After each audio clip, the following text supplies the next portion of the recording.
So William Greathouse saw his mother turn from a nominal Christian to a committed one, and it impacted him. He made a commitment to Christ himself, and as a young man felt called to ministry.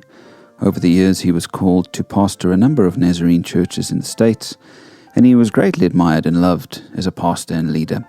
Now, in this book, Crucified with Christ, the life and ministry of William Marvin Greathouse, the authors share the words of a man named Walt Moore, who edited a Nazarene magazine in the 60s.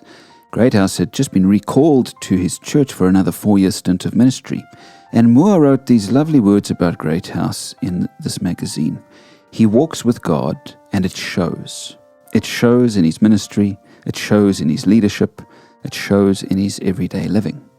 Now that phrase struck me. It shows. It seems that Pastor Greathouse was not just a Christian by name or by association. He was not just a nominal Christian as his mother had been before her conversion. No, his close walk with God showed. Could the same be said of you and me? I'm convinced that Jesus was this way. People could sense his closeness with the Father when they were near him. I think the same was likely true of Paul and Peter and John and James.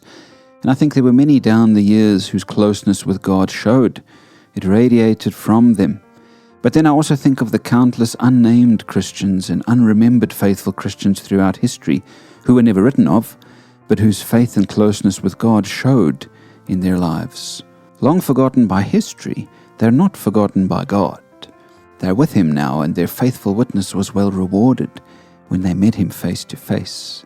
Greathouse is not as widely known as some others, but how he impacted his world, and it was his closeness with God that showed to all who interacted with him. My prayer is that today, as you and I go about our business, our closeness with God will show.